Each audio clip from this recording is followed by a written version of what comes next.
Hello everyone, this is Rupali. आप सभी का स्वागत है एस्पायरिंग टीचर्स टेट चैनल में। So very good evening to all of you. सभी को वेरी गुड इवनिंग। देखिए, ये जो सेशन होने वाला है आप लोगों को जैसे प्रॉमिस किया गया था कि आपका यूपी टेट, सी टेट और एच टेट का एक सीरीज लेकर आया जाएगा जिसमें आपको यूट्यूब पर सारा आपको कंटेंट कराया जाएगा। मतलब कि कोई पेड बैच नहीं, नथिंग, राइट। और ये जो सेशंस हैं आप लोगों के कॉन्सेप्ट इतनी आसानी से क्लियर करेंगे। ये सेशन जो भी स्टार्ट करे या सीरीज स्टार्ट करे वो एंड तक जरूर देखिएगा, आपको बहुत हेल्पफुल लगने वाले हैं। ये आपके C TET, UP TET, H TET TET टेट एग्जाम्स के लिए यूजफुल हैं। सीडीपी मीन्स आपका बाल विकास एंड शिक्षा शास्त्र, उसका पहला टॉपिक वृद्धि और विकास को हम लोग डिस्कस करेंगे। तो जो भी स्टूडेंट्स यहाँ पे कनेक्ट हो चुके हैं एक बार जल्दी से अपने फ्रेंड्स के साथ क्लास को शेयर कर दें, क्योंकि ये जो क्लास होने वाली है आप लोगों की मोस्ट इजी एंड आपके सारे कॉन्सेप्ट्स को क्लियर करने वाली है। इसके अंदर हम बेसिक टॉपिक आपका ग्रोथ, डेवलपमेंट, उसके प्रिंसिपल्स और उसके स्टेजेस को डिस्कस करेंगे, राइट। सारी चीजें क्लियर हैं आप सभी को? Everything is clear? जो भी स्टूडेंट्स यहाँ पे कनेक्ट हो चुके हैं क्लास को जल्दी से शेयर कर देंगे, क्योंकि आप सभी को पता है कि यूपी टेट, एच टेट आप लोगों का यूपी टेट के एग्जाम डेट आउट है, एच टेट भी आपका जल्दी कंडक्ट हो जाएगा, राइट। और सी टेट आपका नेक्स्ट आने वाला है, तो जो भी आगे नेक्स्ट वाली सी टेट की प्रिपरेशन कर रहे हैं तो ये सेशन और सीरीज जरूर देख लेना। चलिए स्टार्ट करेंगे। पहला टॉपिक आपका ग्रोथ। ग्रोथ क्या होता है, जिसे हम बोलते हैं वृद्धि, और विकास क्या होता है आपका डेवलपमेंट। बेसिक सिंपल कॉन्सेप्ट कि ये जो सब्जेक्ट है ना कि बच्चा कैसे बड़ा होता है, बच्चे में क्या क्या चेंजेस आते हैं, बिहेवियर में क्या क्या चेंजेस होता है, ये पूरा का पूरा सब्जेक्ट इसी पर आधारित है। तो बेसिक आपका ग्रोथ क्या होता है, ये आपके शरीर की संरचना या आकार का बढ़ना, मींस आपकी बॉडी में जो भी फिजिकल चेंजेस होते हैं। फिजिकल चेंजेस का मतलब है कि आपके शारीरिक परिवर्तन, जिसके अंदर आपकी हाइट का इंक्रीमेंट होता है, वजन बढ़ता है, ठीक है, या फिर जो भी यह स्वरूप होता है वो आपका बाहरी होता है। हम देख सकते हैं, हम इसको माप तोल सकते हैं, हम इसको मेजर कर सकते हैं बेसिकली ग्रोथ को, ठीक है। और ये कुछ समय बाद जो होता है वो रुक जाती है। ग्रोथ, वृद्धि मीन्स क्या होता है, हमारी हाइट हर साल तो बढ़ती नहीं रहेगी, एक स्टेज आएगी जहां पर वो रुकेगी। तो इसका मतलब ही यही है कि जो ग्रोथ है वो एक समय आने पर रुक जाती है। जैसे फॉर एग्जाम्पल हमारी हाइट या हमारा वजन या हमारे हाथों का साइज वो एक समय तक ही बढ़ेगा। तो जब किशोर अवस्था आती है, मीन्स एडोलेसेंट की स्टेज में हम लोग आ जाते हैं, तो हमारी जो ग्रोथ है वो स्टॉप कर जाती है, राइट। और ये जो ग्रोथ होती है वो सिर्फ आपके फिजिकल एस्पेक्ट को ही मेजर करती है। इसके अंदर आपका सिर्फ और सिर्फ शारीरिक संरचना ही आता है, क्योंकि आपके शरीर का बढ़ना ही क्या है, वृद्धि है। क्लियर हो गया? क्रम के अनुसार नहीं चलती है ये। अभी नहीं कि यहाँ पे हर एक बच्चे का एक जैसी ही हाइट बढ़ेगी, ठीक है। हर एक बच्चे के ऊपर डिपेंड होता है वो कैसा न्यूट्रिशन ले रहा है, वो कितना ले रहा है, तो उसके अकॉर्डिंगली होता है।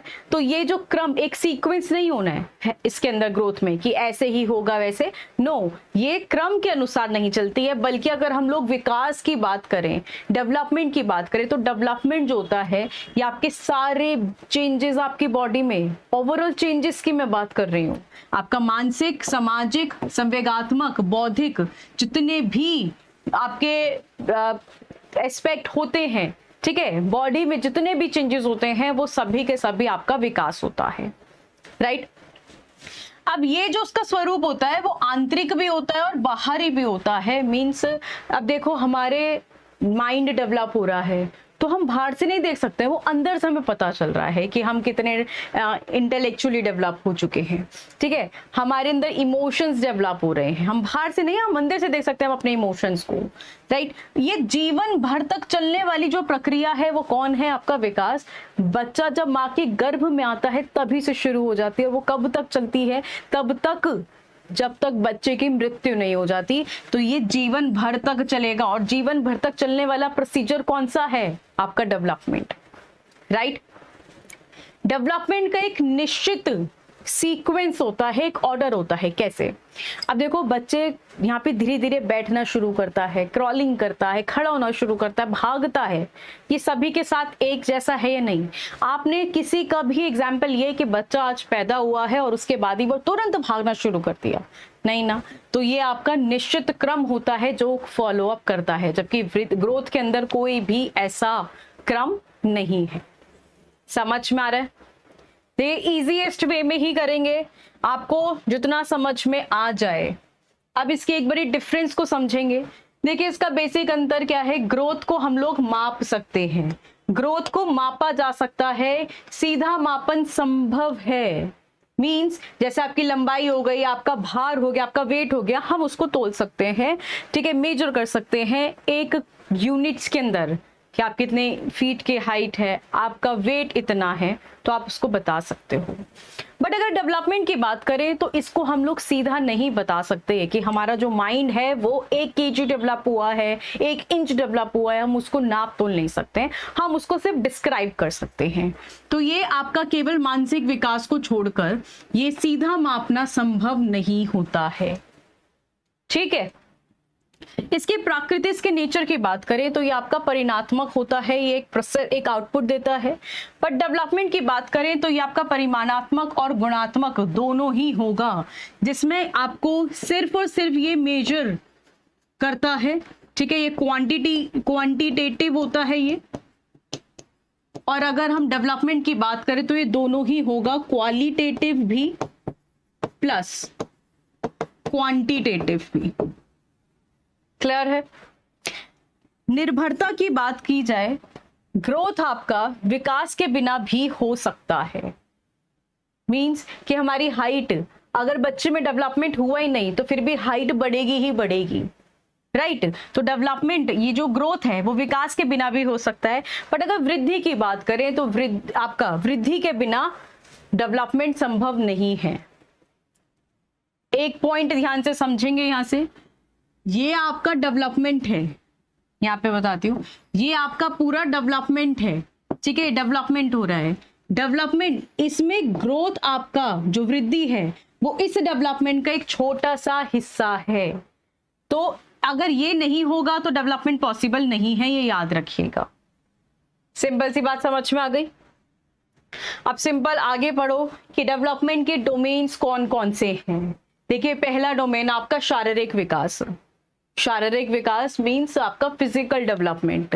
तो ये डोमेन से भी डायरेक्टली आपके क्वेश्चंस आते हैं कि डेवलपमेंट के कौन कौन से डोमेन्स होते हैं। तो आपके शरीर से जो संबंधित होता है वो आपका शारीरिक होता है, ठीक है। आपका हो गया मोटर डेवलपमेंट, गतियात्मक विकास। अब मोटर डेवलपमेंट में दो होते हैं, एक आपका गतियात्मक, ठीक है, जिसे हम लोग बोलते हैं ग्रॉस मोटर, दूसरा होता है सूक्ष्म मीन्स फाइन मोटर, तो उसको मैं आगे बताऊंगी। देन है आपका मेंटल डेवलपमेंट का मतलब जो आपका मानसिक या फिर संज्ञानात्मक जिसे कहते हैं हमारे दिमाग का, ब्रेन का डेवलपमेंट होना।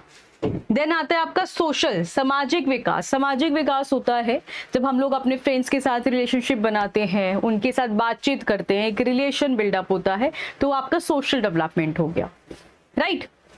फिर आता है इमोशनल। इमोशंस के अंदर आपके जितने भी इमोशंस हैं, जैसे आपके सांवेगिक विकास हो गया, आप लोग डेवलप कर रहे हो इमोशंस को, ठीक है, कभी हंसना कभी रूठना, तो ये सारी फीलिंग्स जो डेवलप होती है वो भी डेवलपमेंट का ही हिस्सा है। और आपका मॉरल डेवलपमेंट, क्या चीज़ सही है क्या चीज़ गलत है, नैतिकता, ठीक है, तो आपके मॉरल का आता है। फिर आता है भाषाई, लैंग्वेज डेवलपमेंट, जिसमें कैसे आपको भाषा बोलनी है, ठीक है, ये सारी चीज़ें डेवलप होती है। तो ये सारी की सारे आपके विकास के आयाम हैं, डोमेन्स हैं। समझ में आ गए यहाँ तक? यहाँ तक किसी को कोई डाउट? जो चीज़ ना समझ में आई हो, देखो बेसिक जितना सिंपल हो सकता है उतने सिंपल तरीके से आपको ये क्लास बनाई गई है आपके लिए। क्लास अच्छी लग रही है तो अपने फ्रेंड्स के साथ ज्यादा से ज्यादा शेयर जरूर करें। अब बात करेंगे मोटर डेवलपमेंट। जैसा मैंने आपको बताया कि मोटर डेवलपमेंट भी दो प्रकार का होता है। सबसे पहले है आपका ग्रॉस मोटर, ठीक है। ग्रॉस मोटर स्किल्स क्या होती हैं? जिसके अंदर हम अपनी लार्ज मसल्स का उपयोग करते हैं, फॉर एग्जाम्पल जिसमें आपकी मसल्स का ज्यादातर यूज होता है, भागना, लेग की इतनी बड़ी मसल आपकी यूज हो रही है, कूदना, दौड़ना, ये सारे क्या हैं जिसमें आपकी मसल्स का ज्यादा इस्तेमाल होता है, वो आपका ग्रॉस मोटर होता है। जिसके अंदर फाइन मोटर स्किल्स उन्हें कहते हैं, सूक्ष्म उसे कहा जाता है, जिसमें मसल का कम यूज होता है। इट मींस जिसमें स्मॉल मसल्स यूज होती हैं, छोटी मांसपेशियां का उपयोग होता है। जैसे आप ये देख रहे हैं, सीजर से हम पेपर को कट कर रहे हैं, या फिर हम लोग लिख रहे हैं, राइटिंग, तो वो क्या है आपका फाइन मोटर स्किल्स है। समझ में आया? अब इनसे आपको ना पेपर में ये एमसीक्यू मिलते हैं, रोटी को तोड़ना, काटना, रंग भरना, लिखना, ये सारे आपके इसी का ही हिस्सा है। समझ में आ रहा है? क्लियर है आपको? चलिए आगे बढ़ते हैं इसी के साथ। अब बाल विकास के मींस डेवलपमेंट के सिद्धांत कौन कौन से हैं? पहले सिद्धांत की बात करें, पहला प्रिंसिपल कौन सा है कि सम्मान प्रतिमान का सिद्धांत। हर प्रजाति अपने पैटर्न का पालन करता है, या मानव हो या हाथी हो, ठीक है, एक सेम ऑर्डर चलता है। अब चाहे वो एक जानवर का बच्चा हो या फिर आपके ह्यूमन बीइंग का, तो एक पैटर्न को फॉलो अप करेगा, ठीक है। जैसे जैसे बढ़ना है इस सीक्वेंस में बढ़ेगा वो, तो एक पैटर्न को जो फॉलो अप करता है वो भी आपका एक डेवलपमेंट का ही प्रिंसिपल है, राइट। दूसरा सिद्धांत कौन सा है? विकास की दिशा का सिद्धांत, मींस डायरेक्शन प्रिंसिपल।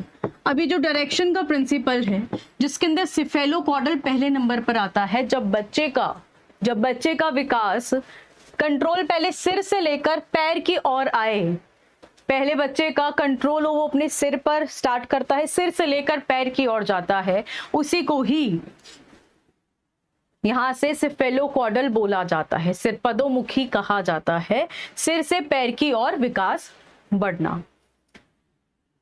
प्रॉक्सिमोडिस्टल क्या होता है? समीप दूरभाषी मुख क्या होता है?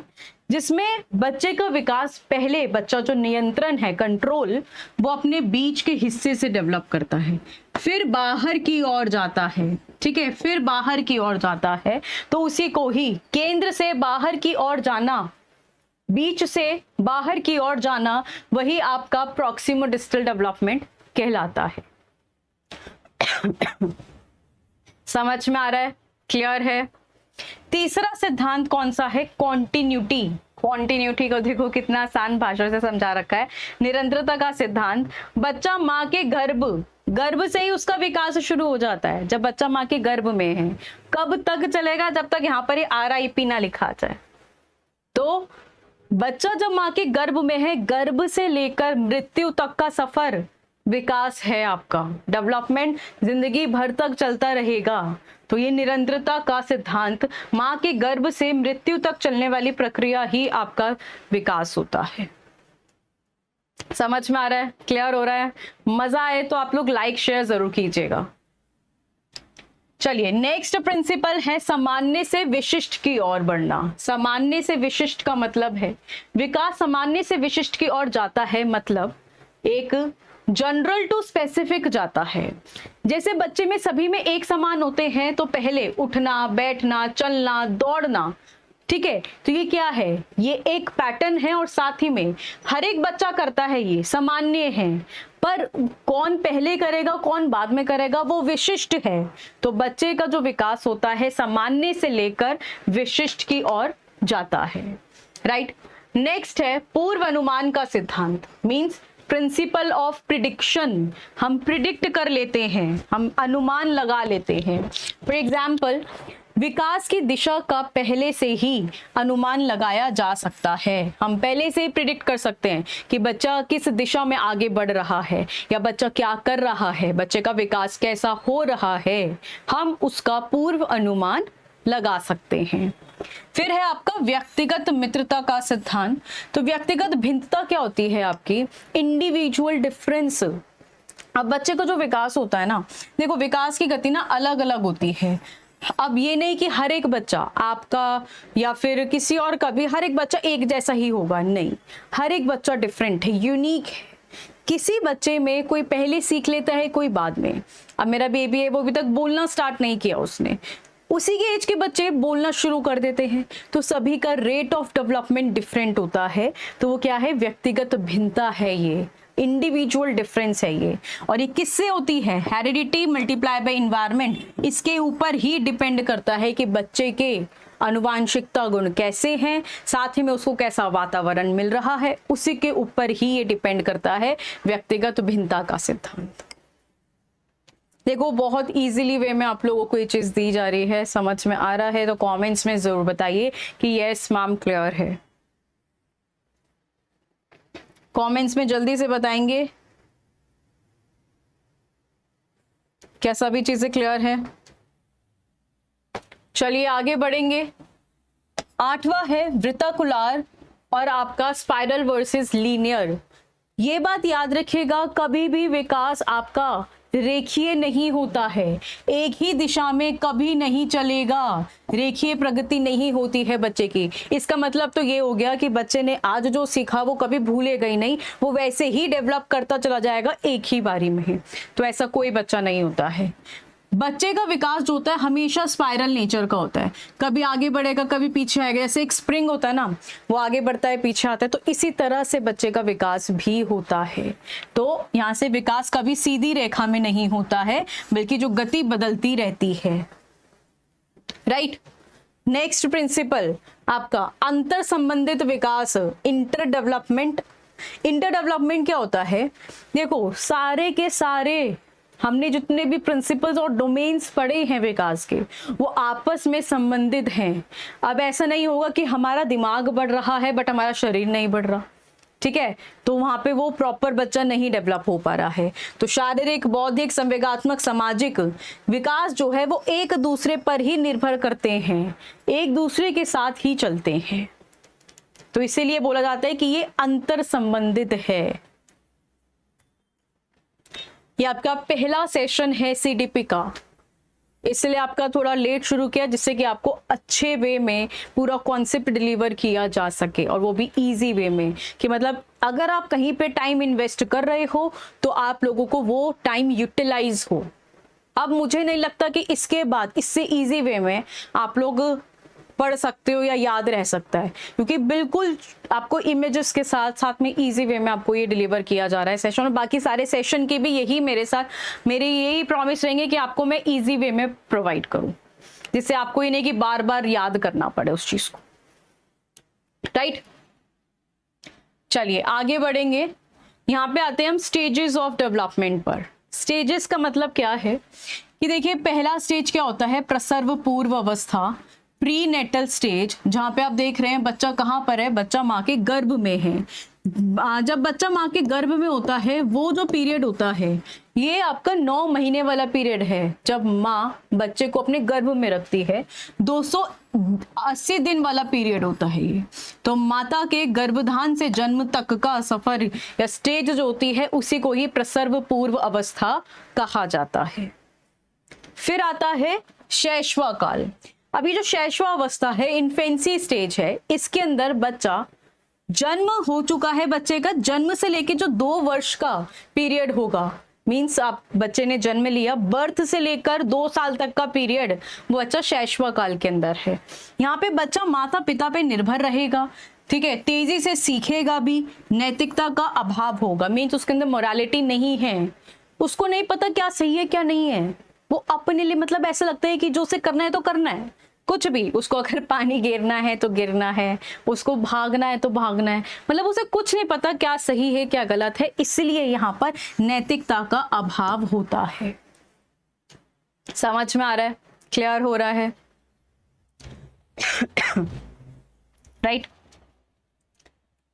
नेक्स्ट इज योर पूर्व बाल्य अवस्था, अर्ली चाइल्डहुड। अब बच्चा इस स्टेज के अंदर 3 से 6 वर्ष का होता है और यहाँ पर बच्चा अनुकरण करके सीखता है, मींस दूसरे को देखकर सीख रहा होता है, ठीक है। इस स्टेज को टॉय एज कहा गया है क्योंकि बच्चा अपने खिलौनों के साथ खेलता है, वो ये समझता है कि जैसा मैं हूं वैसा मेरा टॉय है, अगर मुझे भूख लग रही है तो मेरे खिलौने को भी भूख लग रही है, ठीक है। तो भाषा अर्जन का संवेदनशील चरण होता है ये। यहाँ पर बच्चा जो लैंग्वेज डेवलपमेंट होती है, ठीक है, लैंग्वेज डेवलपमेंट के लिए इस स्टेज को बहुत ही क्रूशियल, संवेदनशील माना गया है, बहुत इंपॉर्टेंट माना गया है।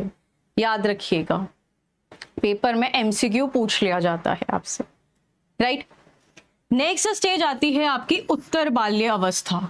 ठीक है, अभी सीडीपी के इसी तरह से ना सारे नोट्स आपके डेवलप हो रहे हैं और कोशिश यही की जा रही है कि इसी तरह से आपको इजी वे में बताया जाए और आपके ये नोट्स को एक ही कंबाइन करके प्रॉपर पीडीएफ भी आप लोगों को दिया जाएगा। पर उसके लिए आप लोगों को सेशन को सब्सक्राइब जरूर कर लें, फॉलो जरूर कर लें, जो भी स्टूडेंट्स पहली बार देख रहे हैं। ठीक है, टेलीग्राम है आप लोगों का एस्पायरिंग टीचर्स के नेम पर, उसको भी आप लोग फॉलो अप कर सकते हैं क्लास की नोटिफिकेशन के लिए, जिसको अभी तक क्लास की नोटिफिकेशन नहीं मिल रही, राइट।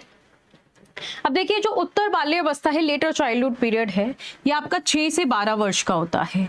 इसके अंदर बच्चा लॉजिकल थिंकिंग मींस की तर्क लगाना, किस प्रॉब्लम को कैसे सॉल्व करना है, ठीक है, आपकी मैथमेटिकल प्रॉब्लम हो गई प्लस माइनस मल्टीप्लिकेशन, तो यहाँ पे बच्चा तर्क लगाना शुरू कर देता है। और यहाँ बच्चा जैसे अर्ली स्कूल एज हो गई या फिर गेम, अपना गैंग बना लेना, दोस्तों का समूह बना लेना, उसको बोला जाता है। तो बच्चा यहाँ पर अपनी गैंग बना लेता है और अपने दोस्त के अकॉर्डिंग ही वो काम को करता है, राइट। समझ में आ रहा है? क्लियर है? नेक्स्ट स्टेज है आपकी एडोलेसेंट, जिसको बहुत ही तूफानी अवस्था कहा गया है। इस स्टेज के अंदर बहुत ज्यादा स्ट्रेस एंड स्टॉर्म, तनाव एवं तूफान बहुत ज्यादा होता है, इसीलिए इसको यही स्टेज तनाव एवं तूफान की अवस्था कहा जाता है। ठीक है, ये जो पीरियड होता है आपका 12 साल से लेकर 18 वर्ष, जिसे हम लोग टीन एज भी कहते हैं, वो वाला पीरियड है ये। इसके अंदर बच्चा ना सबसे कठिन काल है, कॉम्प्लेक्स है। बच्चे को नहीं पता कि भाई उसकी क्या आइडेंटिटी है, क्या उसकी पहचान, उसे आगे क्या बनना है, उसके लिए वो स्ट्रगल कर रहा होता है, रिलेशनशिप में आ जाता है, ठीक है, अपोजिट सेक्स की तरफ आकर्षित होता है, तो बहुत सारी प्रॉब्लम्स उसके माइंड में चल रही होती हैं, डे ड्रीमिंग वो कर रहा होता है, ठीक है, अमूर्त चिंतन विकसित हो जाता है, हीरो वर्शिप कि मतलब हम कोई भी मूवी देखते हैं, हम उसकी तरफ आकर्षित, हमें अगर अच्छा लगा किसी भी हीरो का रोल तो हम उसकी तरफ आकर्षित, हमारे वो क्रश बन जाएगा, क्या रे यार उसने क्या एक्टिंग करी है, वो ही मेरा क्रश है। तो वो वाली जो अवस्था है ना, वो यही है, आपकी एडोलेसेंट स्टेज है आपकी, राइट। तो इसको हम लोग गोल्डन एज भी कहते हैं। अगर बच्चा यहाँ पे सुधर गया, अगर वो बच गया, पॉजिटिव में चला, तो वो आगे सही रहेगा। अगर यहाँ पर ये स्टेज उसकी बिगड़ गई, वो नेगेटिव हो गया, तो बच्चे का आगे का फ्यूचर भी नेगेटिव ही है। क्लियर? यहां तक कोई भी आप लोगों को डाउट है, कोई भी एक ऐसा पॉइंट भी है कि आपको जो समझ में ना आया हो?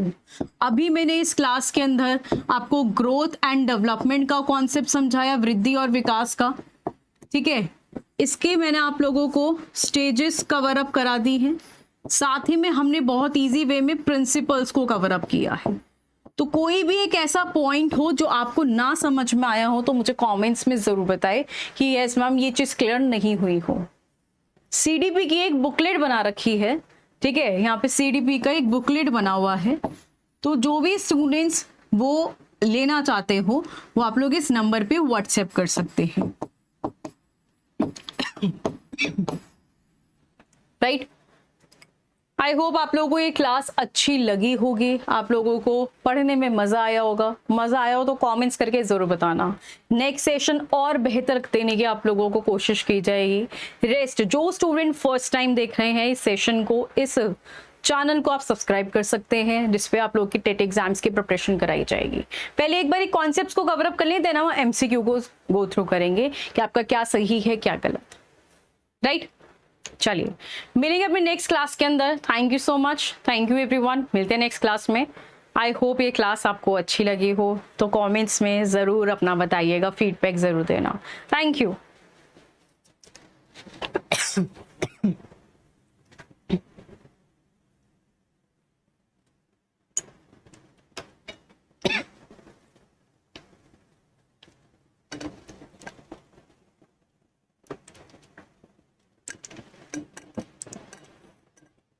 सभी का स्वागत है एस्पायरिंग टीचर्स यूट्यूब चैनल में। So very good evening to all of you. सभी को वेरी गुड इवनिंग। सभी चीज़ें क्लियर हैं तो एक बारी कमेंट से बताएंगे कि यस मैम क्लियर है। आज की क्लास आप सभी की, यहाँ पे हमने कल फर्स्ट क्लास करी थी CDP की, HTET, UP टेट, आपका CTET सभी के लिए यूजफुल है। कल का पहला टॉपिक हमने ग्रोथ एंड डेवलपमेंट का किया था और आज की क्लास जो है मेजर इंपॉर्टेंट टॉपिक जीन पियाजे की थियरी को डिस्कस करेंगे। जो भी स्टूडेंट्स यहाँ पे कनेक्ट हो चुके हैं जल्दी से अपने क्लास को शेयर कर देंगे अपने फ्रेंड्स के साथ। क्लास आप लोगों के कल की तरह ही इंटरेक्टिव होने वाली है, तो जो भी स्टूडेंट्स कनेक्टेड हैं और अपने एग्जाम्स की प्रिपरेशन कर रहे हैं तो क्लास को जल्दी से शेयर करें। एक बारी हम लोग थोड़े से टॉपिक्स को कवर अप कर लेंगे, उसके बाद अपने PYQs को देखेंगे, साथ में सैम्पल पेपर्स को हम लोग सॉल्व करेंगे। तो एक बारी कॉन्सेप्ट बना ले, देन हम लोग अपने MCQ सेशंस पर आएंगे, राइट। तो आज की क्लास का जो टॉपिक है वो है आपका जीन पियाजे की थियरी को डिस्कस करेंगे। जीन पियाजे ने कौन सा सिद्धांत दिया और जीन पियाजे ने कौन से अपने सिद्धांत के अंदर कितनी स्टेजेस बताई हैं, इनके इंपॉर्टेंट टर्म्स कौन कौन से हैं, ठीक है। ये सारी चीजें इसी क्लास में कवर अप करने वाले हैं। All clear? सारी चीजें क्लियर हैं? स्टार्ट करें अपनी क्लास को। आई होप आप सभी ने क्लास को शेयर कर दिया होगा अपने फ्रेंड्स के साथ। चलिए समझते हैं टॉपिक जीन पियाजे की थियरी। जीन पियाजे का संज्ञानात्मक विकास का सिद्धांत। जीन पियाजे ने कौन सा सिद्धांत दिया था? संज्ञानात्मक विकास का सिद्धांत, मींस कॉग्निटिव डेवलपमेंट थियरी दी थी।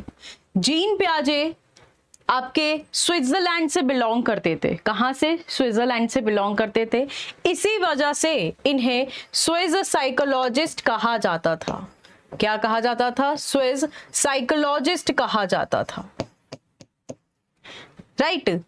जीन पियाजे के अकॉर्डिंग उनका मानना क्या था कि जो बच्चे होते हैं ना वो नन्हे वैज्ञानिक होते हैं। कौन होते हैं? बच्चे नन्हे वैज्ञानिक, लिटिल साइंटिस्ट हैं। इन्होंने बच्चों को क्या कहा कि वो एक्टिव नॉलेज बिल्डर्स हैं, अपने ज्ञान के सक्रिय निर्माता होते हैं जो अपने ज्ञान को एक्टिवली कंस्ट्रक्ट करते हैं, निर्माण करते हैं। इनके अकॉर्डिंग ये पेपर में MCQ पूछे गए हैं, ये तीनों के तीनों MCQ पूछे गए हैं।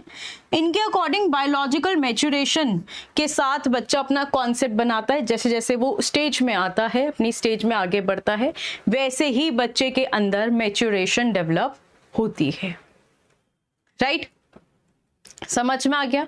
एक इंपॉर्टेंट नोट आपका कि जो जीन पियाजे के अनुसार बच्चों की जो थिंकिंग है एडल्ट के प्रकार में टाइप से अलग होती है, मात्रा क्वांटिटी में नहीं। ये आप लोगों का PYQ का पूछा गया क्वेश्चन है।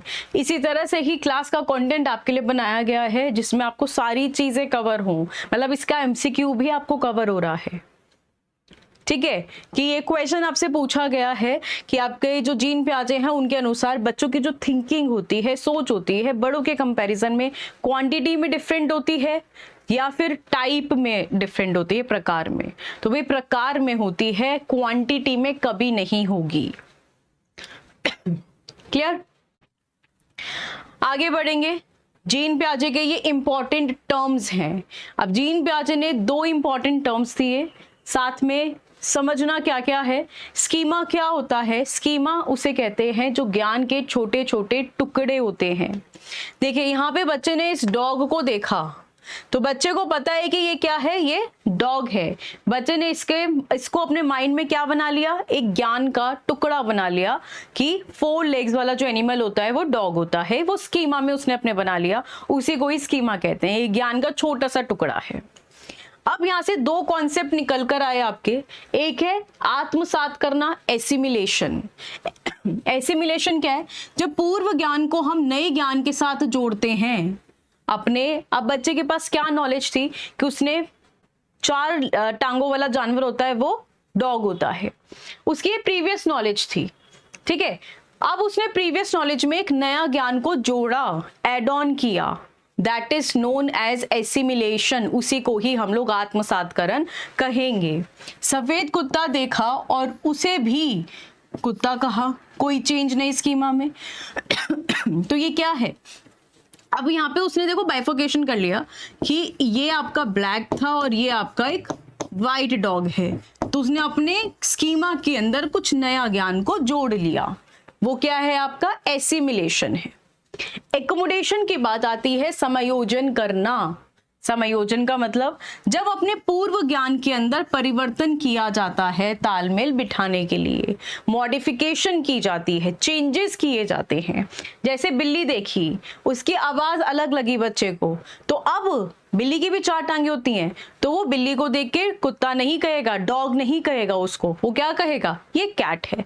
तो उसने अपने स्कीमा के अंदर परिवर्तन किया, उसने अपने स्कीमा में चेंज किया, उसी टर्म को ही एकोमोडेशन कहा जाता है। उसने अपने स्कीमा को यहाँ पर बदला, इसको डॉग नहीं इसको बिल्ली कहा, वो क्या है आपका समायोजन किया है, उसने एकोमोडेट किया है।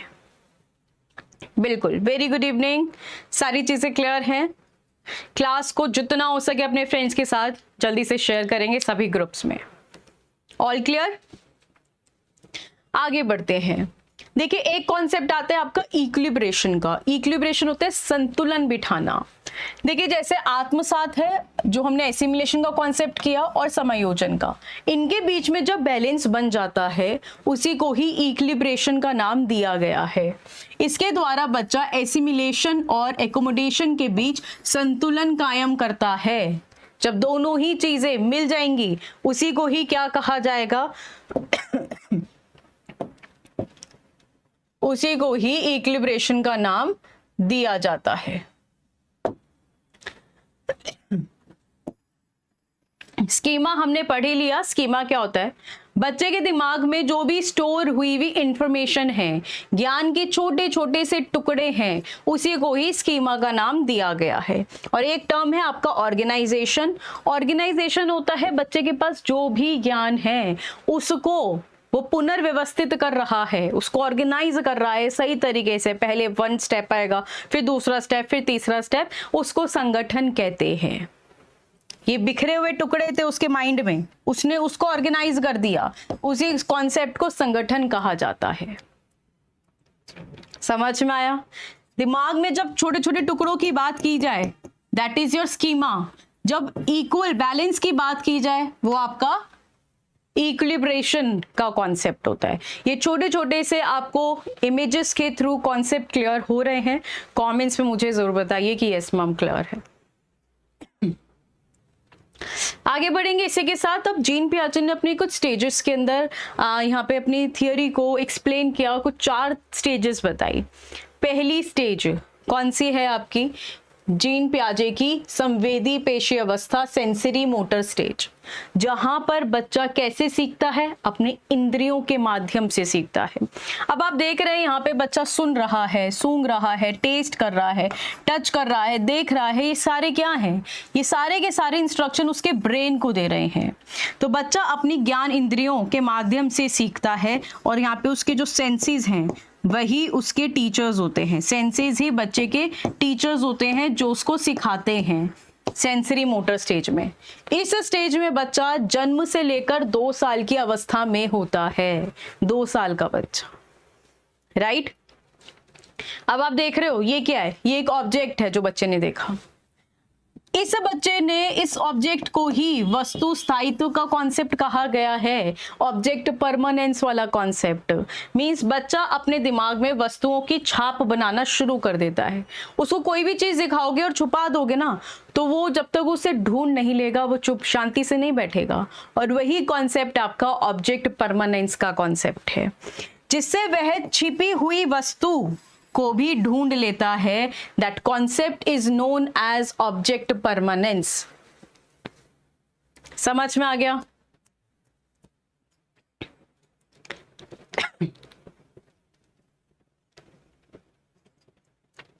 क्लियर है?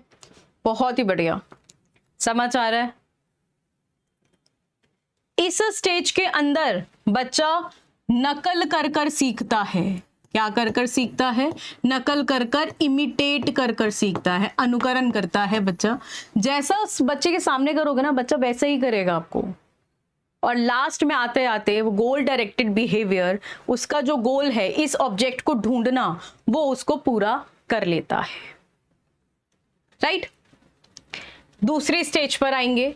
दूसरी अवस्था है आपकी पूर्व संक्रियात्मक अवस्था, प्री ऑपरेशनल स्टेज, जो 2 से लेकर 7 वर्ष की उम्र तक जाती है। कहां पर? 2 से लेकर 7 वर्ष की उम्र में जाती है। अब यहाँ पे बच्चा थोड़ा सा समझदार होता है, बट देखिए यहाँ पे बच्चा सिंबल्स का प्रयोग करता है। साइकिल शब्द सुनकर माइंड में इमेज बन जाती है कि साइकिल जाना है, ठीक है। तो इस इमेज को देखकर या फिर अपने सिंबल्स को अपनी एक्सप्लेनेशन देने की कोशिश करता है। इस स्टेज के अंदर एनिमिज्म का कॉन्सेप्ट इंपॉर्टेंट है। कैसे? जीववाद, मतलब एनिमिज्म क्या होता है? जीववाद, जिसके अंदर बच्चा सजीव और निर्जीव वस्तुओं के अंतर नहीं कर पाता। उसको लग रहा है कि अगर मुझे भूख लग रही है ना, तो मेरा ये जो टेडी बियर है इसे भी भूख लग रही है। वो इस निर्जीव वस्तु को भी सजीव ही समझेगा, नॉन लिविंग थिंग को भी लिविंग बीइंग ही समझेगा कि जैसे मुझे भूख लग रही है इसे भी खाना खिलाओ। और उसी कॉन्सेप्ट को एनिमिज्म का कॉन्सेप्ट कहा जाता है। समझ में आया? क्लियर है? देन आता है आपका ईगोसेंट्रिज्म। इसमें बच्चा सोचता है कि जो मैं कर रहा हूं वही सही है और कुछ सही नहीं है। राइट। यहाँ पे बच्चा जो भी काम करता है, जो भी कार्य करेगा, वो अपने अकॉर्डिंगली उसको सही है, वो दूसरे की नहीं सुनेगा। दूसरा अगर उसको कह रहा है ना गलत है, उसके लिए जो सही है तो सही है। और उसी कॉन्सेप्ट को अहं केंद्रित मीन्स ईगोसेंट्रिक कहा जाता है कि बच्चा सोचता है कि वह जो कर रहा है ना वही सारी चीजें सही है, वही किंग है। इस स्टेज के अंदर एक और इंपॉर्टेंट कॉन्सेप्ट है, वो है आपका सेंट्रेशन का, जिसे हम कहते हैं केंद्रीकरण।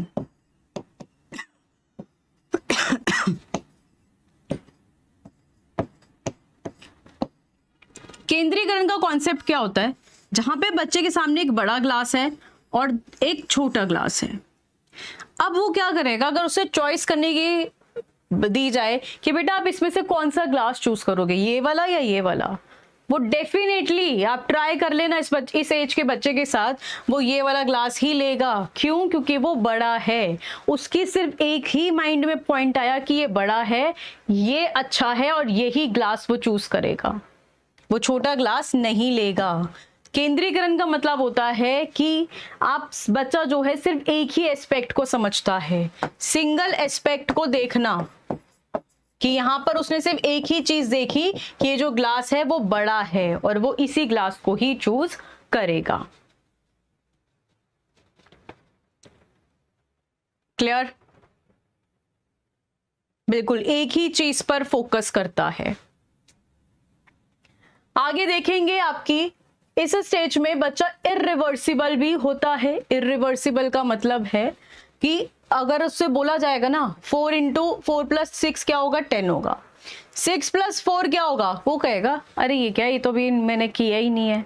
ठीक है, तो वो रिवर्स नहीं कर सकता है बच्चा कि रिवर्स करके सेम आंसर निकलेगा, नहीं, उसको नहीं पता अभी। तो इसमें इरिवर्सिबिलिटी का कॉन्सेप्ट आता है। देन सेंट्रेशन, जो मैंने आपको अभी सिखाया कि बड़ा और एक छोटा ग्लास, इसमें इस एक समय में एक ही विशेषता पर ध्यान देता है कि ये बड़ा ग्लास है तो वो इसी को ही चूज करेगा। समझ में आ रहा है? इसी को ही सेंट्रेशन का कॉन्सेप्ट कहा जाता है। फिर आता है आप लोगों का इसके अंदर दूरी, मीन्स यहाँ पे बच्चा जो है, बच्चा सोचेगा कि सिक्के ज्यादा हैं, तो जैसे मुद्रा हो गई या फिर भार हो गया, ऊंचाई हो गया, इन सभी कॉन्सेप्ट की ना कमी होती है उसके अंदर। वो इनको अगर बोला जाए किसकी वैल्यू ज्यादा है तो वो नहीं अभी समझ पाएगा यहाँ पे बच्चा। और सीरिएशन का कॉन्सेप्ट की भी कमी रहती है। इसको अगर बोले जाए कि छोटा है ये बड़ा है, उसको सीरीज में लगा दो तो वो भी नहीं कर पाएगा। सीरिएशन का कॉन्सेप्ट इस स्टेज में नहीं होता है। राइट? अब आगे देखो, ये आती है तीसरे नंबर की स्टेज, मूर्त संक्रियात्मक अवस्था, कॉन्क्रीट ऑपरेशनल स्टेज, जो 7 से लेके 11 वर्ष तक जाती है। अब ये जो 7 से 11 वर्ष की अवस्था है, यहाँ पे बच्चा वो पहली स्टेज में जो नहीं कर पा रहा था ना, वो सारे काम कर पाएगा। जैसे अपलटा भी, रिवर्सिबिलिटी आ जाएगी। अब उससे बोलोगे 2 × 5 क्या होगा? वो कहेगा 10। 5 × 2 क्या होगा? वो कहेगा 10। तो वो रिवर्सिबिलिटी आ गई इस स्टेज में। यहाँ पे जीववाद खत्म हो जाता है। जो एनिमिज्म का कॉन्सेप्ट था ना, बच्चा निर्जीव वस्तु को भी सजीव समझ रहा था, वो खत्म हो जाता है। अब उसमें इतनी समझ आ जाती है कि क्या चीज सही है, क्या गलत है, क्या नॉन लिविंग थिंग है या लिविंग थिंग है। ठीक है, यहाँ पे सारे कॉन्सेप्ट के कंजर्वेशन वो समझ लेता है।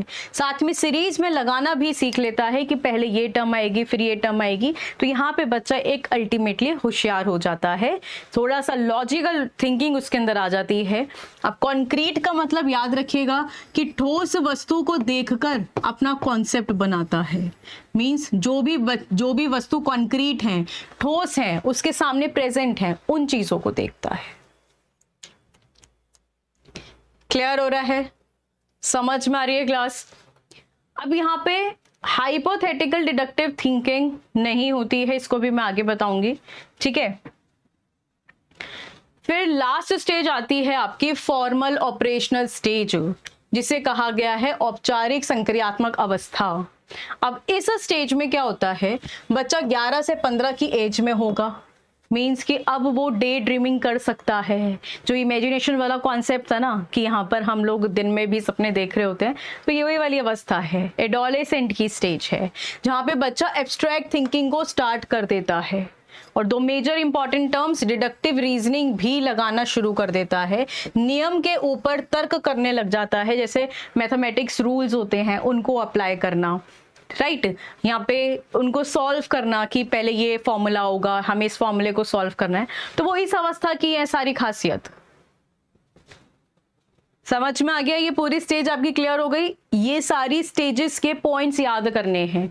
जितना इजी हो सकता है इस थियरी को, उतना इजी आप लोगों को दिया गया है। पहले तो ये बता दो, क्या ये आपको समझ में आया या नहीं आया? देखिए, कहीं ना कहीं जीन पियाजे के सिद्धांत की भी आलोचना की गई। कैसे? कि पियाजे ने कहा कि विकास के चरण ना अपरिवर्तन होते हैं, अनचेंजिंग होते हैं, जिसमें लेकिन अगर बच्चे को अच्छा वातावरण दिया जाए तो वो अपनी अवस्था की क्षमता से अधिक सीख सकता है। तो इसी बेसिस पर, क्योंकि जीन पियाजे का कहना था कि बच्चा जिस स्टेज में जाएगा ना वही खासियत सीखेगा, बस स्टेज बाय स्टेप बच्चे का डेवलपमेंट होगा। ये जीन पियाजे के शब्द थे और इसी चीज पर लेकर ही उनको क्रिटिसाइज किया गया था।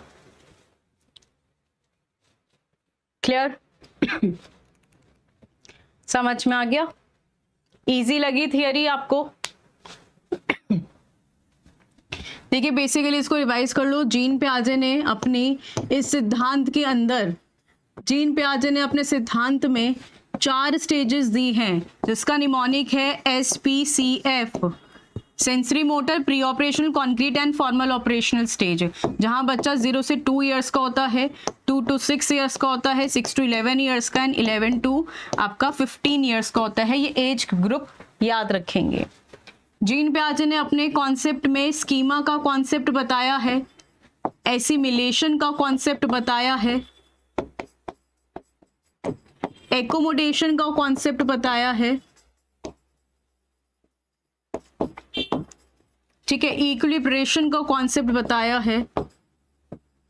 तो बेसिकली ये कॉन्सेप्ट आप लोगों को क्लियर होने चाहिए जो मैंने आपको क्लास के अंदर बताए हैं।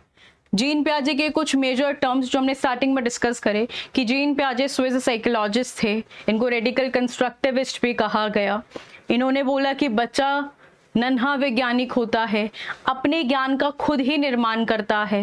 ये सारे टर्म्स याद रखेंगे, इन्हीं से ही MCQs पूछे जाते हैं आपसे पेपर में। आप इन्हें 2 से 7 लो, 2 से 6 लो, इट डजंट मैटर। आपका वो बीच का पीरियड क्लियर होना चाहिए कि इस पीरियड में बच्चा इस अवस्था में होता है, राइट? चलिए, ग्रेट। देखिए, क्लास को इसी तरह से जितना अट्रैक्टिव हो सके, इंप्रेसिव हो सके आप लोगों को, वो कंटेंट शॉर्ट में डिलीवर किया जा रहा है और टू द पॉइंट डिलीवर किया जा रहा है। क्लास आपको अच्छी लग रही है? सीरीज आपकी प्लेलिस्ट बनाई है इसकी, कल की क्लास भी जरूर देख लें। कल का भी इंपॉर्टेंट टॉपिक हमने कवर अप किया था और जिसने अभी तक नहीं देखा है वो जरूर देखे। कल की क्लास भी कल ही स्टार्ट किया है आपका ग्रोथ एंड डेवलपमेंट का टॉपिक, राइट? और जो भी मेजर टॉपिक्स हैं एक बारी डिस्कस करके उसके कॉन्सेप्ट समझ के फिर हम MCQs पर रहेंगे। तो एक बारी आप लोग के कॉन्सेप्ट्स क्लियर होंगे तब आप MCQ आसानी से कर सकेंगे। अगर आपको क्लासेस अच्छी लग रही हैं तो इस चैनल को सब्सक्राइब जरूर कर लें। टेलीग्राम आप लोगों को अवेलेबल है एस्पायरिंग टीचर्स के नेम से, उसको भी जरूर ज्वाइन कर ले, लिंक डिस्क्रिप्शन में है। रेस्ट आपको अगर CDP का सीडीपी का हैंड बुकलेट चाहिए या फिर सीटेट के ऑल सब्जेक्ट्स के आपको नोट्स चाहिए तो आप इस नंबर पर व्हाट्सएप कर सकते हैं और अपना ऑर्डर प्लेस कर सकते हैं, right.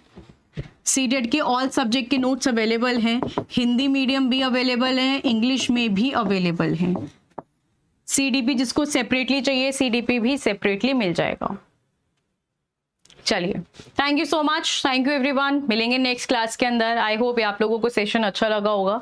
Thank you.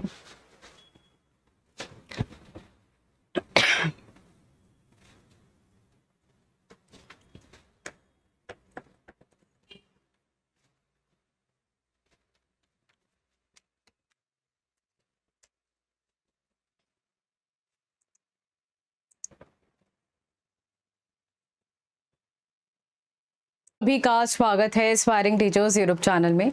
So very good evening to all of you. सभी को वेरी गुड इवनिंग। सभी चीज़ें क्लियर हैं तो एक बार कमेंट्स में बताएंगे कि यस मैम क्लियर है। देखिए, आपका सीटेट, यूपीटेट, एचटेट जो भी टेट एग्जाम्स हैं उसका सीडीपी हम लोग कवर अप कर रहे हैं और आज की क्लास नंबर 3 है आपकी। प्लेलिस्ट बना दी गई है, उसको ज़रूर फॉलो अप कर लेना। बहुत ही ईजी वे में आपको टॉपिक्स को क्लियर कराया जा रहा है, वो भी विजुअल के साथ। मतलब ये सेशंस आपने देख लेना तो आपको उसको दोबारा रिवाइज करने की नीड नहीं है, राइट। आपका ये जो सीडीपी है बाल विकास, इसके हमने कल जीन पियाजे का सिद्धांत किया था, राइट। आज के सेशन के अंदर हम अपने नेक्स्ट साइकोलॉजिस्ट ले वाइगोस्की की बात करेंगे कि ले वाइगोस्की ने अपना कौन सा सिद्धांत दिया और क्या क्या मेजर इंपॉर्टेंट टर्म्स इन्होंने बताई। जीन पियाजे की तरह ले वाइगोस्की ने अपने कोई स्टेजेस नहीं दी, बट इंपॉर्टेंट टर्म्स बताई हैं, उनको हम लोग गो थ्रू करेंगे। सारी चीजें क्लियर हैं तो एक बार जल्दी से मुझे कमेंट्स में बता दें कि यस मैम क्लियर है। एंड जो भी स्टूडेंट्स यहाँ पे कनेक्ट हो चुके हैं फटाफट से क्लास को शेयर कर देंगे। जो भी स्टूडेंट्स यहाँ पे कनेक्टेड हैं क्लास को जल्दी से शेयर करेंगे सभी व्हाट्सएप ग्रुप में, राइट। चलिए स्टार्ट करते हैं अपनी क्लास को हम।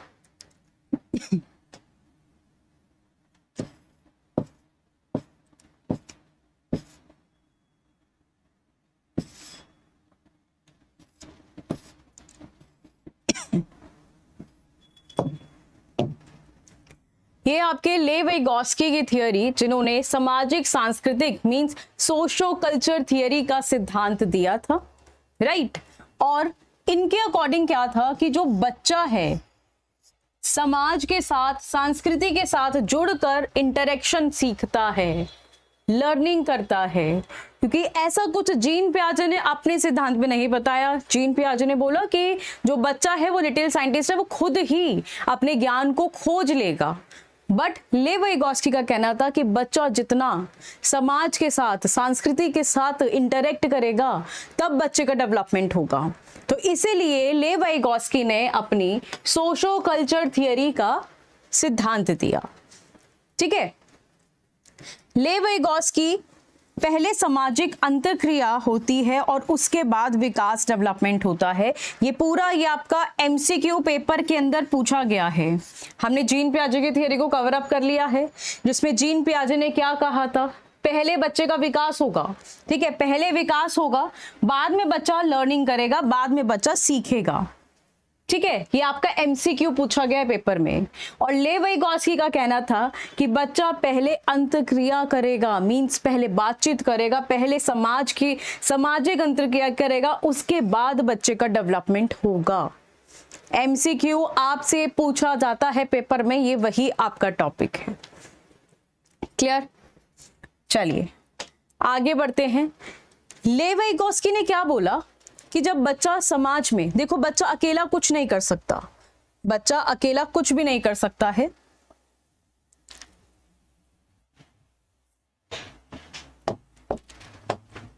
बच्चा कैसे सीखेगा? देखो एक इंडिविजुअल, अगर हम एक बच्चे को बिठा दें कि एक इस बच्चे को काम करना है, वो कुछ ज्यादातर नहीं सीख पाएगा।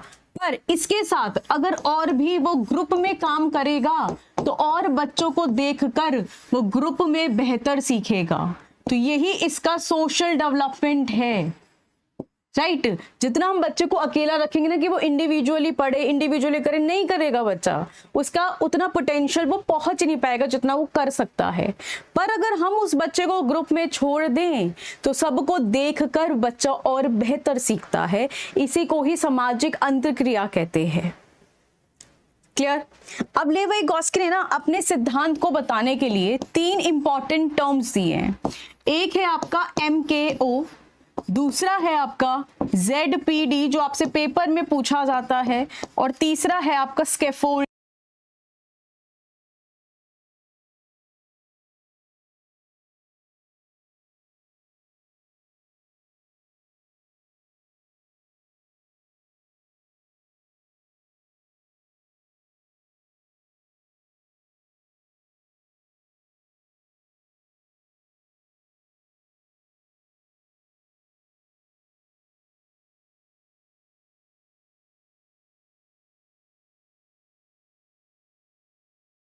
सभी चीजें क्लियर है? सारी चीजें क्लियर हैं तो एक बार कमेंट से बताएंगे कि यस मैम क्लियर है। सबसे पहले इन टर्म्स को हम लोग समझेंगे। देखिए सबसे पहले आता है आपका ZPD। ZPD क्या होता है आपसे ना पेपर में, ये बहुत ही इंपॉर्टेंट है, पेपर में आपसे ये काफी बार पूछा जाता है और हर एक पेपर में आता है, ध्यान से समझना बहुत इजी तरीके से। वाइगॉस्की के 2 इंपॉर्टेंट कॉन्सेप्ट, एक ZPD और एक स्कैफोल्डिंग। ZPD क्या होता है? देखो जो बच्चा खुद कर सकता है वो बच्चा यहां पर प्रेजेंट है, ठीक है। आप सोच रहे हो कि मैं खुद से प्रिपरेशन कर कर मैं अपने एग्जाम को क्लियर कर सकता हूं, आप अपने सेल्फ स्टडी करते हो और आप अपने पेपर में 150 में से आप 60 मार्क्स स्कोर कर पाते हो, जबकि आपके अंदर पोटेंशियल है कि आप 140 नंबर ला सकते हो। पर आप खुद से, क्योंकि आपको एक पैटर्न नहीं पता क्या करना है क्या नहीं, तो आप खुद से पढ़कर अपना सिर्फ और सिर्फ 60 नंबर तक ही पहुंच पाते हो। अब आपने क्या करा, आपने किसी से मदद ली, चाहे आप YouTube से किसी भी टीचर से पढ़े या आपने ऑफलाइन क्लासेस ज्वाइन करी, नोट्स लिए आपने, फिर आप लोगों ने स्टडी किया, आपको एक सीक्वेंस, एक पैटर्न समझ में आया कि मुझे इस तरह से पढ़ना है। तब जाकर यहाँ पर बच्चे का जो पोटेंशियल है, ये जो आप सीढ़ी देख रहे हो ना, ये क्या है, ये आपका, यहां से हम बात करें तो ये बच्चे का क्या है कि बच्चे को एक सपोर्ट दिया जा रहा है। ये क्या है, एक टेम्पररी हेल्प दी जा रही है। जो भी आपके टीचर्स हैं या जो भी आप जिनसे पढ़ रहे हैं वो आपको मदद कर रहे हैं, तो वो जो आपकी कुछ समय के लिए सपोर्ट दिया जा रहा है वही स्कैफोल्डिंग है, राइट। और जो आप किसी से पढ़कर अपने पोटेंशियल तक पहुंचेंगे, ये आपका पोटेंशियल था, आप इस पोटेंशियल तक पहुंचेंगे, उसी को क्या कहेंगे हम लोग, ZPD कहेंगे। ZPD होता है कि जो हम खुद से कर रहा है बच्चा और किसी की मदद लेके कर रहा है, उसके बीच का जो अंतर होता है उसी को ही ZPD कहा गया है। यहां तक बच्चा खुद से पढ़कर इतना ही मार्क्स स्कोर कर पाया और उसने किसी की मदद ली, वो इतना मार्क्स स्कोर कर पाया है, तो वो क्या है, वो इसके बीच का अंतर ही ZPD है। एक बार दोबारा से समझें आसान तरीके से। यहां पर बच्चा था कि जो खुद से उसने सेल्फ स्टडी करी, ठीक है, बट उसका पोटेंशियल इतना है कि वो इतने मार्क्स ला सकता है, ये इतने मार्क्स ला सकता है, तो उसने यहां तक पहुंचने के लिए उसने किसी का सहारा लिया। किसका? उसने किसी का सहारा लिया और उस सहारे को क्या बोला गया, स्कैफोल्डिंग कहा गया, जो उसने एक टेम्पररी सपोर्ट लिया है। कुछ समय के लिए तो आप किसी टीचर से पढ़ोगे ना, जब तक पेपर क्लियर नहीं होता, तो वो कुछ समय वाला सपोर्ट ही आपका स्कैफोल्डिंग है। अब जब आप लोगों ने किसी से पढ़कर यहां पर इस पोटेंशियल तक आप पहुंच गए, तो वो क्या है, आपका पोटेंशियल अचीव हो गया। अब ये पोटेंशियल में से ये वाला सेल्फ वाला मैं माइनस कर दूं तो आपके पास ये पिंक जोन बचेगा, और ये पिंक जोन ही क्या है, यही आपका ZPD है। जो आपने किसी से पढ़कर अचीव किया, जो आपने खुद से अचीव किया, इन दोनों का डिफरेंस माइनस कर दो, ये बीच की लाइन आ जाएगी, यही क्या है, यही आपका ZPD है, समीपस्थ विकास का क्षेत्र है। समझ में आ गया? क्लियर है? इतनी बात क्लियर है, राइट। अब देखो एक टर्म रह गया MKO। MKO कौन होता है? भाई जिससे आप पढ़े हो, जिससे आपने हेल्प ली है, मोर नॉलेजेबल देन अदर। आप सेल्फ स्टडी कर रहे थे, किसी से पढ़कर, जो किसी से आपने पढ़ा है, जो भी आपके टीचर हैं, जो भी आपके शिक्षक हैं, उनसे पढ़ा है आपने, वही आपके MKO है, मोर नॉलेजेबल देन अदर, आपसे ज्यादा ज्ञानी है। तो MKO कौन हो गया? जो आपसे ज्यादा ज्ञानी है, more knowledgeable then other, more knowledgeable then other. Scaffolding मैंने आपको बता दिया कि आपके जो भी एडल्ट्स के द्वारा कुछ समय के लिए आपको सपोर्ट दिया जाता है, टेम्पररी सपोर्ट दिया जाता है, वही स्कैफोल्डिंग है। और ZPD वो टर्म है जब बच्चा खुद से पढ़कर, सेल्फ कर कर और किसी की मदद लेकर अपने पोटेंशियल तक पहुंचता है। इन दोनों के बीच के अंतर को ZPD कहा जाता है, समीपस्थ विकास का क्षेत्र कहा जाता है। राइट? देखिए, अब नेक्स्ट टर्म आती है कि वाइगोस्की ने भाषा और विचार के बारे में क्या क्या टर्म्स बताए। लैंग्वेज एंड थॉट के बारे में जो आपके पेपर में MCQ पूछा जाता है लेविगोस्की की थियरी से, भाषा और विचार शुरू में अलग अलग होते हैं। ठीक है, ये सपोज कर लो कि ये आपकी लैंग्वेज है और ये आपके थॉट्स हैं।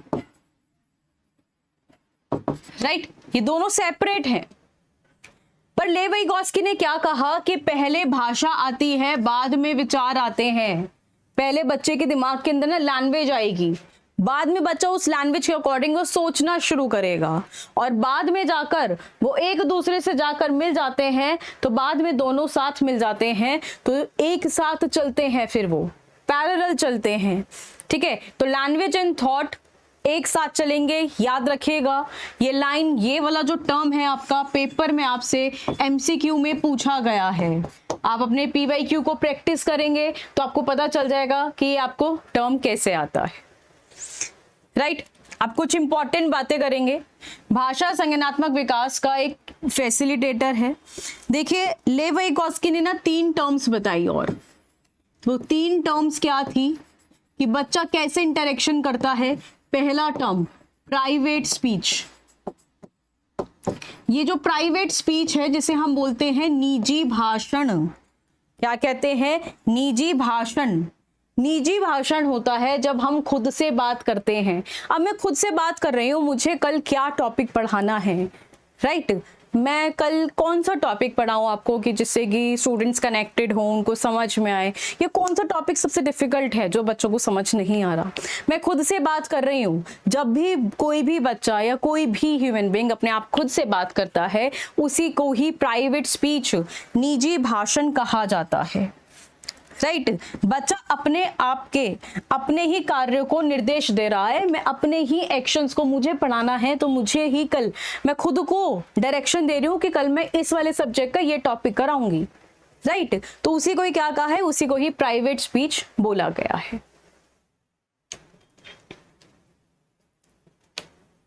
समझ में आ गया है? क्लियर है? समझ में आ रहा है आप सभी? मुझे एक बारी कमेंट्स में जरूर बताइए कि यस मैम क्लियर हो रहा है। देखिए, प्राइवेट स्पीच का मतलब है जब हम खुद से बातें करते हैं, खुद को दिशा दिखा रहे होते हैं। खुद को दिशा दिखाना, उसी को ही प्राइवेट स्पीच कहा गया है। याद रखेंगे। दूसरी स्पीच है आपकी सोशल स्पीच। सामाजिक भाषण क्या होता है? सामाजिक भाषण का मतलब है कि अब जो मैं बात कर रही हूं ना, वो सबको सुनाई दे रहा है। ठीक है, कि देखिए कल हम ना ऐसा करेंगे कि कल हम ये वाला सब्जेक्ट स्टार्ट कर लेते हैं। तो ये क्या है? ये आपका सामाजिक भाषण है जो सभी लोग सुन पा रहे हैं। राइट? और तीसरा होता है आपका इनर स्पीच। इनर स्पीच का मतलब है आंतरिक भाषण, जो आप खुद से ही करते हैं, वो कोई और नहीं सुन सकता। अब मेरे मन में क्या चल रहा है कि आप तक आवाज आ रही है, बट मेरे दिमाग में मुझे पता चल रहा है मैं क्या सोच रही हूँ। ठीक है। इनर स्पीच का मतलब होता है आंतरिक भाषण, जो सिर्फ मैं ही सुन सकती हूँ, मैं ही समझ सकती हूँ कि मेरे मन में क्या चल रहा है। वो आप नहीं सुन सकते, ना ही वो कोई भी समाज सुन सकता है। ठीक है, आपके अंदर कोई भी बातें चल रही हैं, आप कुछ किसी भी बारे में सोच रहे हैं, तो वो क्या है, वो आपकी इनर स्पीच है, राइट। प्राइवेट स्पीच वो होता है कि मैं खुद से बातें कर रही हूं खुद को, कि मैं कल ये वाला चैप्टर कराऊंगी, तो वो क्या है, वो मैं खुद से सुन पा रही हूं कि मैं क्या बोल रही हूं, तो वो प्राइवेट स्पीच होगा। और सोशल स्पीच सभी के साथ होता है। समझ में आया है? क्लियर है? इतनी बात आपको क्लियर हो गई?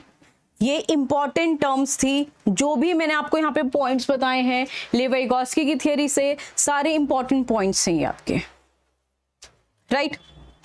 इसी से रिलेटेड अब एक पॉइंट और समझो। इनकी थियरी में एक पॉइंट और है, रेसिप्रोकल टीचिंग। रेसिप्रोकल टीचिंग क्या होता है? जिसको पता है मुझे कमेंट्स में बताओ जल्दी से कि पारस्परिक शिक्षण का मतलब क्या है। पारस्परिक शिक्षण क्या होता है और हम लोग किसे कहते हैं?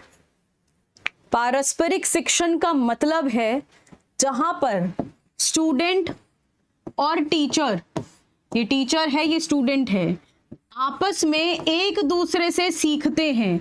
बच्चा टीचर को सिखा रहा है, टीचर बच्चे को सिखा रही है, आपस में एक दूसरे से सीख रहे हैं। That is known as reciprocal teaching, पारस्परिक शिक्षण। अब सपोज करो कि मैं आपको ये थियरी समझा रही हूँ, आपने बोला कि मैम इसको ये भी तो बोल सकते हैं, है ना, तो आप भी मुझे बता रहे हो, मुझे सिखा रहे हो, और मैं भी आपको सिखा रही हूँ, तो यही टर्म क्या कहलाया जाएगा? आपका पारस्परिक शिक्षण, रेसिप्रोकल टीचिंग कहलाया जाएगा। Is that clear? देखिए, ये सारे टर्म्स आपको जो भी मैं इस सेशन में करा रही हूँ या इस सीरीज में आपको कवर अप करा रही हूँ, बेसिकली आप अपने PYQs उठा के देखेंगे, इन सेशन से बाहर कुछ नहीं है। यही आपके MCQs हैं, चाहे आप CTET का पेपर उठा लो, UPTET का उठा लो, इन्हीं से ही MCQs पूछे गए हैं और वो सारी चीजें मैंने इसमें कवर अप कर रखी हैं। आपका मैं साथ साथ बताती जा रही हूँ। जैसे आपका ये निजी भाषण पे आता है, निजी भाषण किस थियरी का हिस्सा है? लेवी-विगोत्स्की की थियरी का हिस्सा है। प्राइवेट स्पीच का मतलब क्या होता है? जब बच्चा खुद को दिशा दिखाता है, खुद को निर्देश देता है, सेल्फ रेगुलेट करना, उसी को ही प्राइवेट स्पीच कहा गया और वो लेवी-विगोत्स्की का हिस्सा है। ZPD का मतलब क्या होता है? ZPD का मतलब है समीपस्थ विकास का क्षेत्र, जहां पर जो बच्चा खुद से स्टडी कर रहा है, किसी और से पढ़कर उसके बीच के जो अंतर है, उसी अंतर को ZPD कहा जाता है। स्कैफोल्डिंग क्या होता है? स्कैफोल्डिंग का मतलब एक टेम्पररी, कुछ समय के लिए सपोर्ट मिलना, वही आपका स्कैफोल्डिंग या मचान कहला जाता है। MKO कौन होता है? मोर नॉलेजेबल, जो आपसे ज्यादा ज्ञानी है, मोर नॉलेजेबल देन अदर। इससे बाहर कोई क्वेश्चन नहीं पूछा गया। रेसिप्रोकल टीचिंग क्या होता है? जहां पे बच्चा और शिक्षक दोनों एक दूसरे से सीखते हैं, उसे रेसिप्रोकल कहते हैं, राइट। ये शीर्षद ma'am when will the admit card for KUK university come?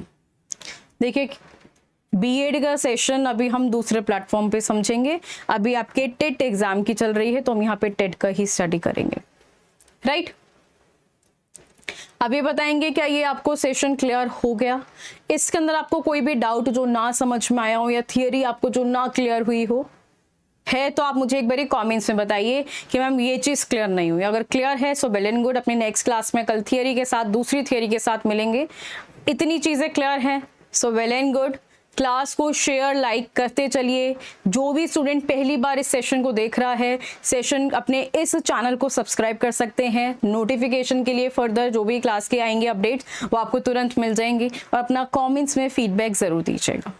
Thank you so much. मिलते हैं नेक्स्ट क्लास में। Thank you.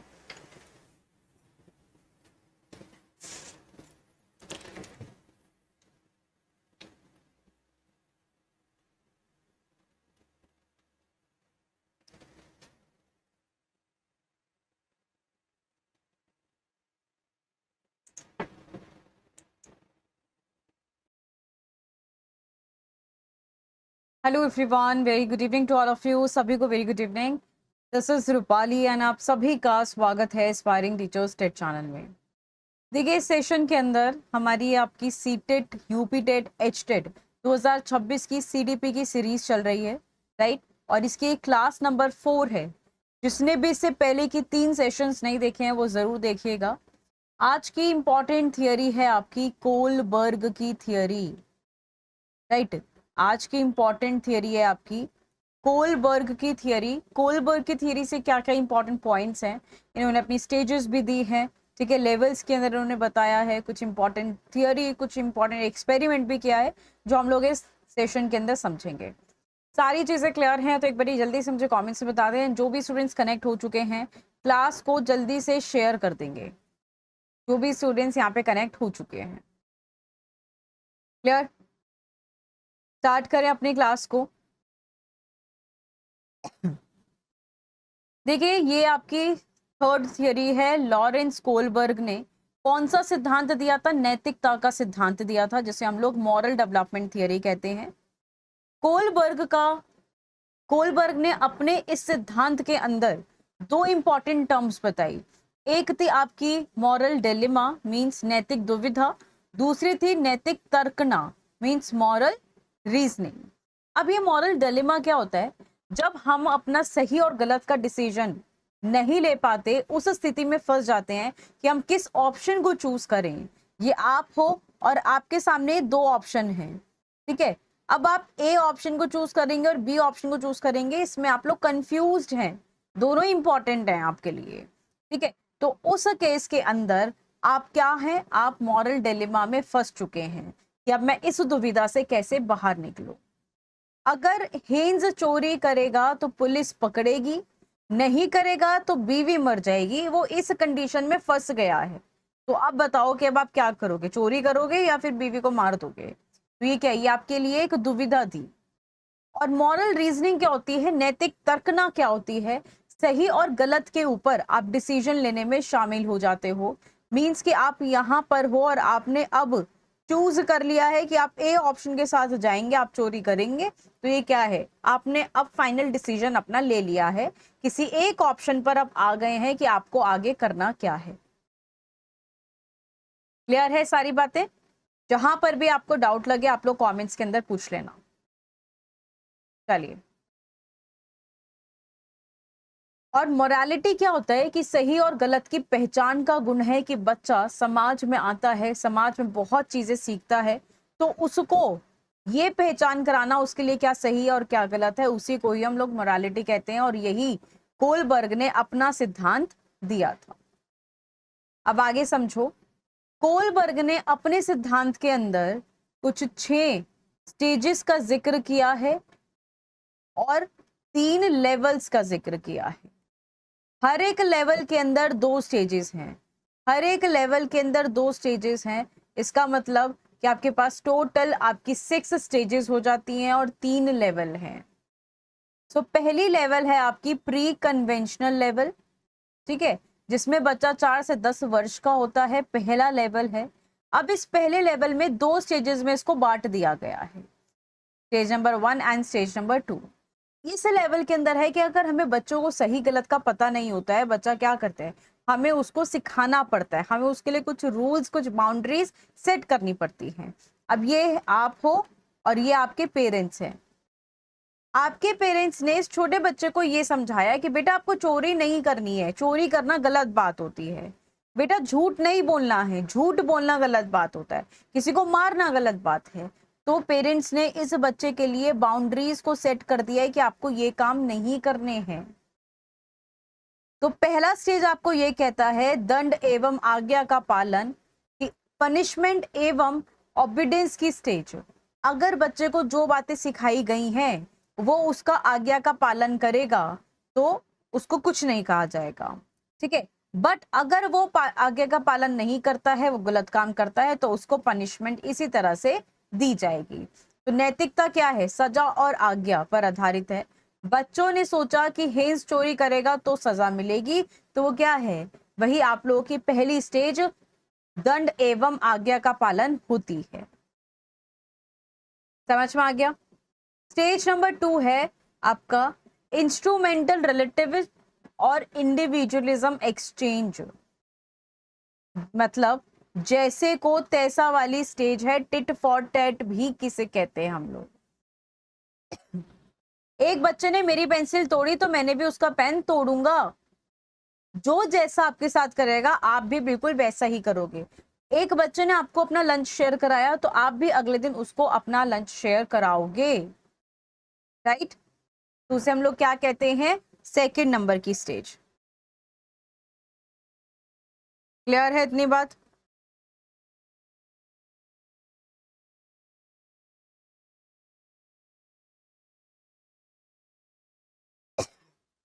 समझ में आ गया है?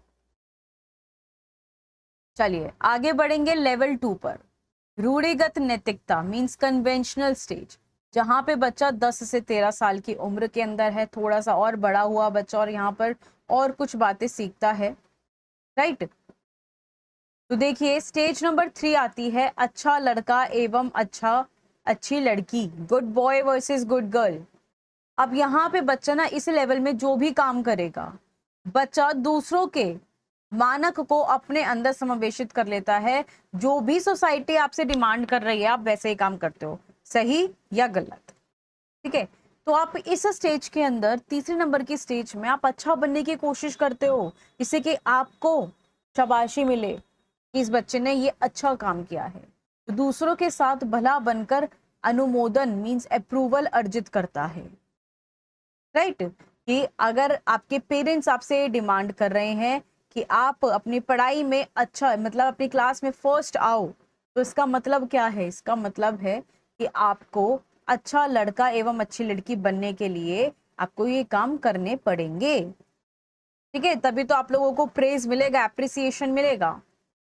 नेक्स्ट स्टेज है आपकी कानून एवं व्यवस्था, लॉ एंड ऑर्डर वाली स्टेज। अब ये लॉ एंड ऑर्डर की स्टेज आपको क्या कहती है, देखिए गवर्नमेंट ने कुछ आपके लिए लॉज बना रखे हैं जो आप लोगों को फॉलो अप करने होते हैं, ठीक है।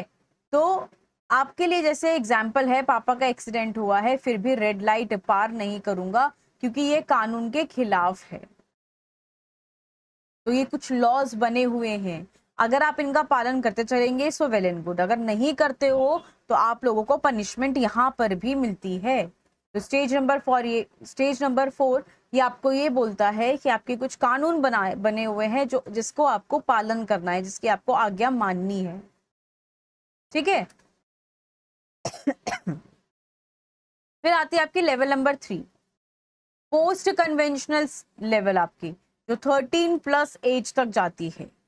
अब इसके अंदर भी 2 स्टेजेस बताई गई हैं। एक है आपका स्टेज नंबर 5, इसमें सामाजिक अनुबंधन मीन सोशल कॉन्ट्रैक्ट के बारे में बताया है। अब हर कोई ना इस स्टेज में नहीं पहुंचता, यहां तक पहुंच जाता है। जैसे नियम लोगों के भले के लिए हैं, अगर किसी नियम से नुकसान हो तो उसे तोड़ देना चाहिए, ठीक है। जान बचाने के लिए रेड लाइट तोड़ दो, तो ये क्या है, ये आप लोग अपने हित के लिए सोच रहे हो। आपको भी आपके राइट्स पता हैं, तो आप लोग अपने राइट्स के लिए फॉलो अप कर रहे हो। तो सामाजिक अनुबंधन कहता है कि आपको अपने राइट्स को फॉलो अप करने हैं, अगर गवर्नमेंट गलत कर रही है तो आप उसको भी जवाब दे सकते हो। समझ में आ रहा है?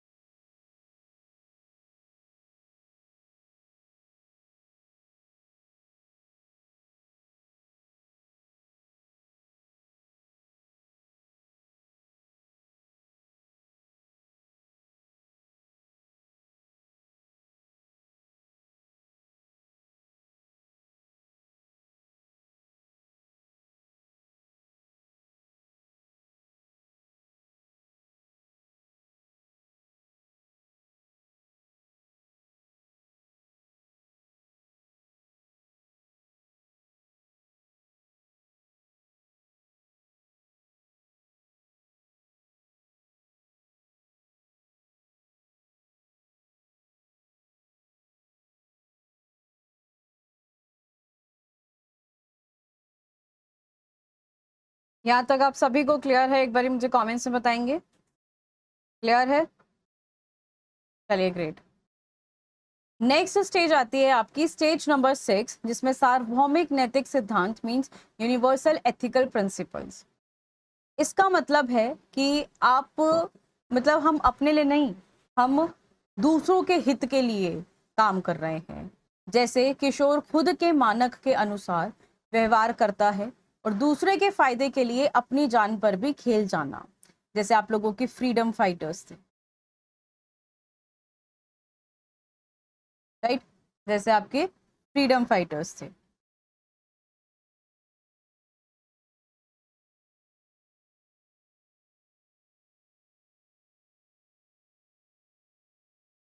समझ में आ गया है आपको? क्लियर है?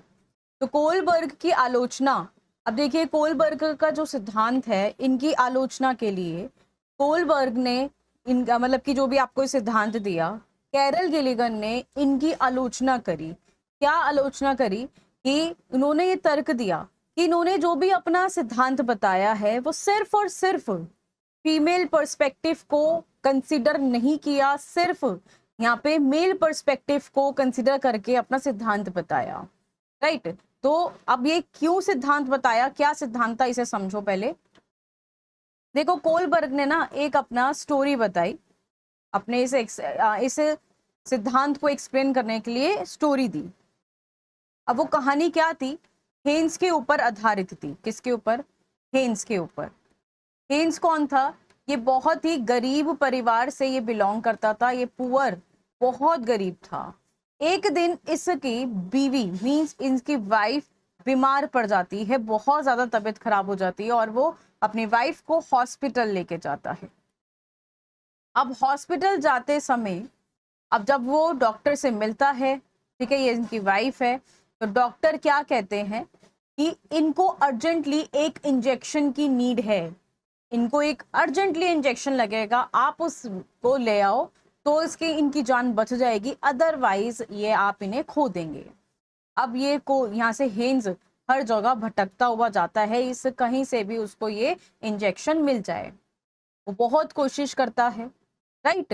तो हुआ क्या, अब उसको कहीं पर नहीं मिला, सिर्फ एक ही शॉप पर उसको मेडिकल स्टोर पर वो इंजेक्शन मिलता है।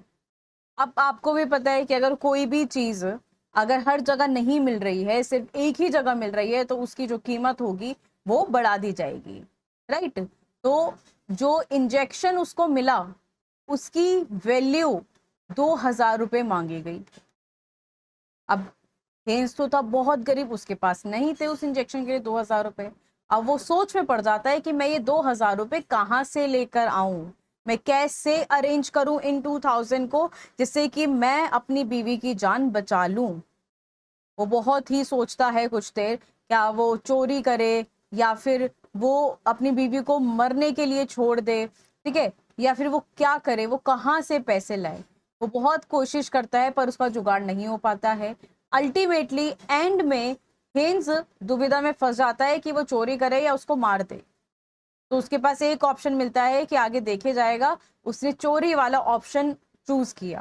तो कैसे ना कैसे हेन्स यहाँ से मेडिकल स्टोर से वो 2000 का इंजेक्शन चोरी कर लेता है और अपनी वाइफ को आके लगा देता है, ठीक है। तो वहां से उसकी बीवी की जान बच जाती है। अब ये जो आपने स्टोरी सुनी, इसी बेसिस पर आपकी जो ये कैरल गिलिगन थे, इन्होंने आलोचना करी कि कोलबर्ग ने अपने एक्सपेरिमेंट के अंदर महिलाओं को कम प्राथमिकता दी है। अभी उस जगह हेन्स की जगह अगर उसकी बीवी होती तो क्या वो भी यही करती, वो भी चोरी करती, ठीक है। तो इस वजह से कोलबर्ग का सिद्धांत को आलोचना की गई। समझ में आया? बेसिकली आपको कोलबर्ग की थियरी के अंदर ये अपने स्टेजेस को याद रखना है और स्टेजेस के साथ साथ अपने स्टोरी को याद रखना है, यहीं से आप लोगों का एमसीक्यूज बनते हैं। समझ में आ गया है तो मुझे एक बार कमेंट से बताएंगे कि यस मैम क्लियर है। बेसिक इजी थियरी भी है, थोड़ी सी टिपिकल भी लगेगी बट अच्छी है ये वाली थियरी। आई गेस आप लोगों को ये चीज क्लियर हो जानी चाहिए।